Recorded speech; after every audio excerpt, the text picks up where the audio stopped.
Arrancamos con este análisis histórico a fondo. Para quienes nos acompañan, pongámonos en situación y viajemos en el tiempo. Han pasado apenas 11 días desde que esta inmensa hueste abandonó Oreb. Su avance se detiene de golpe y levantan campamento en Cadés, en medio del implacable y árido desierto de Parán, literalmente a un paso de la ansiada frontera de la Tierra Prometida. Exactamente. Y es justo aquí, en este escenario de arena y tiendas, donde se va a desencadenar uno de los episodios más críticos y fascinantes sobre la psicología humana, el miedo y el liderazgo de la antigüedad. Todo comienza cuando surge la propuesta de enviar hombres a reconocer el país. Una expedición que, como veremos, terminaría alterando de manera irreversible el destino de toda una generación entera. Nuestra hoja de ruta para este análisis abarca 6 puntos clave. 1. La exploración de Canaán. 2. La incredulidad y el falso informe. 3. La rebelión y el amotinamiento abierto. 4. La intercesión y la sentencia divina. 5. El falso arrepentimiento de Israel. Y para cerrar el punto 6, la desastrosa derrota militar. ¡Comencemos! Pasamos al punto número 1, la exploración de Canaán, el reconocimiento de la tierra prometida. Fíjense bien en el protocolo militar y de inteligencia. Para iniciar esta misión estratégica y vital, se selecciona cuidadosamente a un líder por cada tribu. Su objetivo no era un simple recorrido turístico, tenían que internarse profundamente para evaluar las ventajas naturales del país, observar con detalle qué tipo de pueblos moraban allí y desde una perspectiva puramente militar, determinar si los habitantes locales eran fuertes o débiles. Las órdenes para esta misión de reconocimiento eran sumamente estrictas. Exigían recorrer el territorio desde la frontera meridional hasta la septentrional. Hablamos de una ausencia total de 40 días, donde debían evaluar el nivel de fortificación de las ciudades amuralladas y recolectar muestras tangibles de la fertilidad de esa tierra. Y vaya que ejecutaron este plan con absoluto rigor. Al regresar, las pruebas físicas del éxito de esa tierra eran sencillamente indiscutibles. Traían higos, granadas y sorprendentemente un racimo de uvas de proporciones tan colosales que tenían que transportarlo sostenido en una vara atravesada sobre los hombros de 2 hombres. Imaginen ver llegar semejante abundancia. Esto nos lleva directamente a la sección 2, incredulidad y falso informe. La sombra sobre el campamento. Claro, al observar frente a sus propios ojos estas maravillosas evidencias físicas, la congregación estalla en un alborozo desbordante. Al principio, los exploradores confirman que, efectivamente, la tierra fluye leche y miel. Pero ese entusiasmo gigantesco se va a apagar de la noche a la mañana gracias a un giro devastador por parte de 10 de los espías. Este reporte rápidamente se transforma en una verdadera campaña de terror psicológico.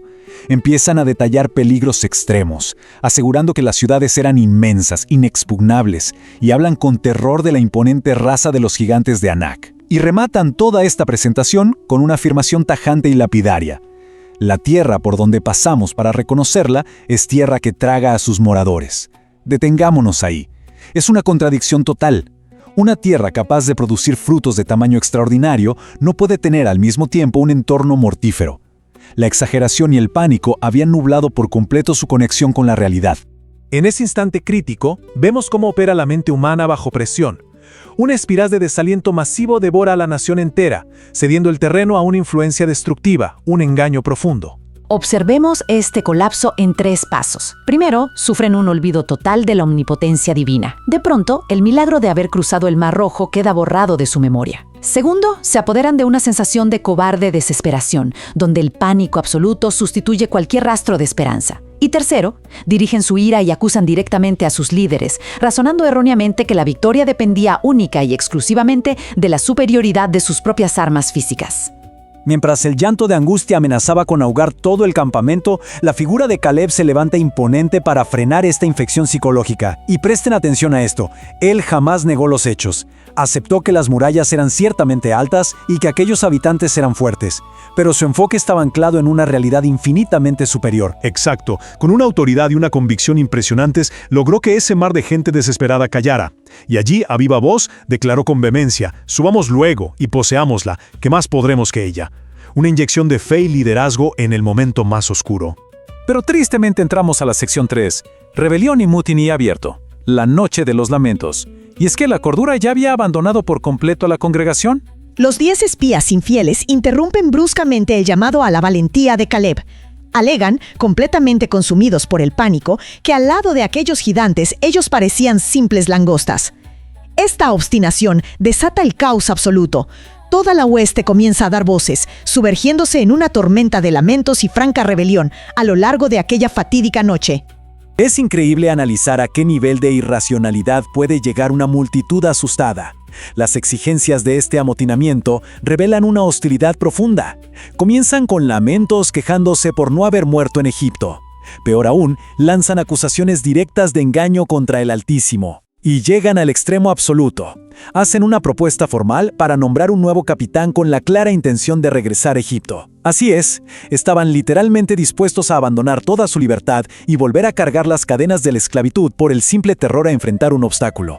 La locura de este populacho alcanza su punto máximo, su clímax aterrador, cuando exigen el asesinato inmediato y a pedradas de Caleb y Josué.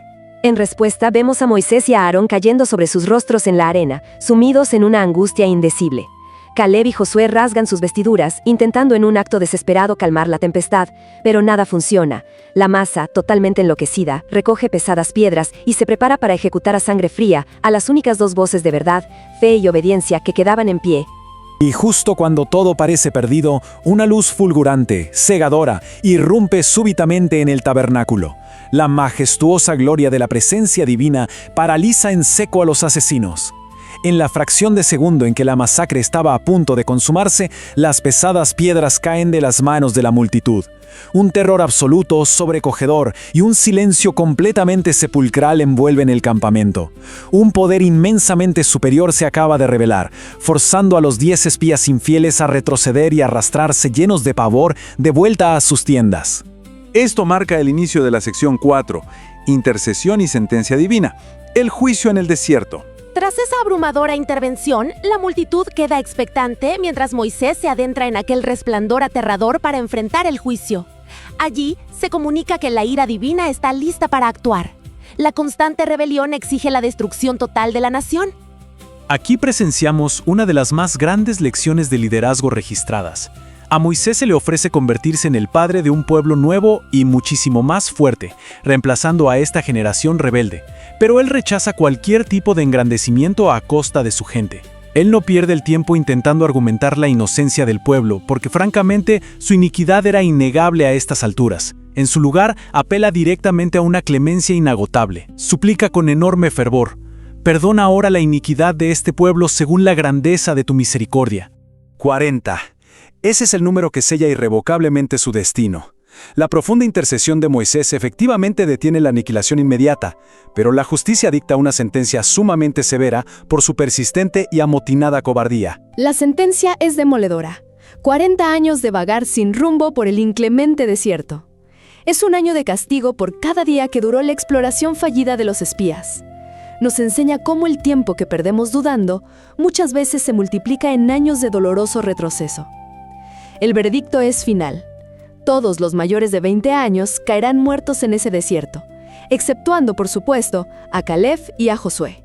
Pero ojo, la justicia inmediata también hace acto de presencia.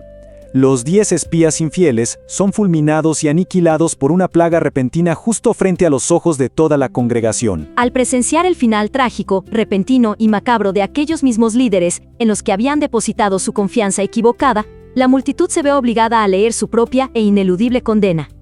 La ira descontrolada que tenían horas antes se transforma de golpe en un profundísimo y sombrío estado de luto generalizado. Transicionamos a la sección 5. Falso arrepentimiento de Israel. Lágrimas sin transformación. A la mañana siguiente de escuchar su brutal sentencia, el panorama en el campamento cambia drásticamente. Los israelitas de repente confiesan que la culpa es enteramente suya. Admiten que su propia incredulidad causó todo esto y lloran con una intensidad desgarradora la pérdida de las promesas. Sin embargo, hay que entender algo crucial. Sus lágrimas fueron completamente ineficaces. Nos encontramos ante el concepto mismo del falso arrepentimiento. Un dolor inmenso, pero causado única y exclusivamente por las desastrosas consecuencias del castigo, carente de un reconocimiento genuino de la desobediencia o de su profunda ingratitud. En palabras simples, estaban destrozados por lo que acababan de perder, no por haber ofendido a su libertador. Su voluntad rebelde seguía absolutamente intacta bajo la superficie, a tal punto que rehusaron categóricamente obedecer la nueva directriz, que era retirarse hacia las áridas llanuras del desierto. Y aquí es donde la situación toma un giro desesperado. Impulsados nuevamente por esa influencia destructiva, por ese engañador, deciden intentar redimir su cobardía desafiando otra vez una orden directa. Se niegan a volver al desierto. Es una tremenda y trágica ironía. Pasaron vertiginosamente del miedo y el pánico más extremos a una presunción totalmente ciega y temeraria. Deciden por su propia cuenta que ahora sí conquistarán la tierra, se equipan de manera acelerada y caótica con sus armas de guerra y buscan forzar, a como dé lugar, su entrada militar a Canaán. Así llegamos a la recta final, sección 6, la desastrosa derrota militar. La presunción pagada con sangre. Si forma esta gigantesca multitud de hombres armados, convencidos bajo un autoengaño brutal de que ahora estaban listos para pelear. Emprenden la marcha hacia las montañas para aplastar cualquier oposición mediante un asalto feroz, pero lo hacen marchando envueltos en una deficiencia espiritual tan grande que solo auguraba una completa carnicería. En un último intento por salvarlos de sí mismos, Moisés corre tras ellos lanzando una solemne y desesperada advertencia final. No subáis porque Jehová no está en medio de vosotros. Los confronta con la cruda, fría y aterradora realidad táctica y espiritual. Avanzaban totalmente desprovistos del arca del pacto, iban sin líderes designados y sin una sola oración de respaldo. Al enfrentarse a sus curtidos enemigos en sus propias ilimitadas fuerzas humanas, la aniquilación estaba garantizada. Pero siendo oídos sordos una vez más, las tropas inician el insensato asalto a la meseta. Analicemos cómo se desmorona la ofensiva. Primero, se topan con un ascenso escarpado y de extremo peligro. Estaban en una desventaja táctica monumental. Segundo, los defensores inician una letal y aterradora lluvia de rocas macizas lanzadas desde lo alto, aplastando sin piedad las filas de los invasores. Tercero, sufren un rechazo cuerpo a cuerpo verdaderamente feroz al intentar llegar a la cumbre. Y cuarto, el resultado inevitable, derrota y masacre total. Las laderas y el campo de batalla quedan sembrados, cubiertos totalmente de cadáveres. Esta inmensa destrucción es la dura y fría consecuencia final de su experimento rebelde. Esta masacre sin cuartel demostró a la nación de la manera más trágica e irreversible posible que la verdadera victoria requería estricta obediencia. Comprobaron en carne propia que la presunción desmedida y la obstinación caprichosa se pagan inexorablemente con un tributo altísimo de sangre y desolación. Los que logran escapar, obligados finalmente a huir en una humillante y caótica derrota, regresan arrastrándose al campamento. Y el desenlace de esta jornada no podría ser más sombrío. Lloraron delante de Jehová, pero aquella voz, esta vez, no fue escuchada. Todo este episodio de rebeldía y temeridad militar tuvo un efecto secundario gravísimo. Fortaleció enormemente la moral de los cananeos. Las defensas enemigas se volvieron impenetrables y a los maltrechos israelitas ya solo les quedó agachar la cabeza y aceptar la ineludible y triste retirada hacia las arenas del desierto. Y así, nuestro análisis de estos eventos concluye hoy. Terminamos frente a un vasto y silencioso horizonte de arena, el mismo lugar que terminaría siendo la tumba de toda una generación. Este relato perdura como un recordatorio severo de que intentar actuar a la fuerza sin el mandato adecuado puede ser tan desastroso como acobardarse y retroceder cuando sí lo hay. Es una historia que sin duda confronta. Y para finalizar, nos deja con una pregunta sumamente profunda y provocadora para reflexionar sobre nuestras propias vidas. Cuando el verdadero arrepentimiento es reemplazado por la presunción temeraria, ¿qué esperanza nos queda ante las consecuencias irrevocables de nuestras propias decisiones?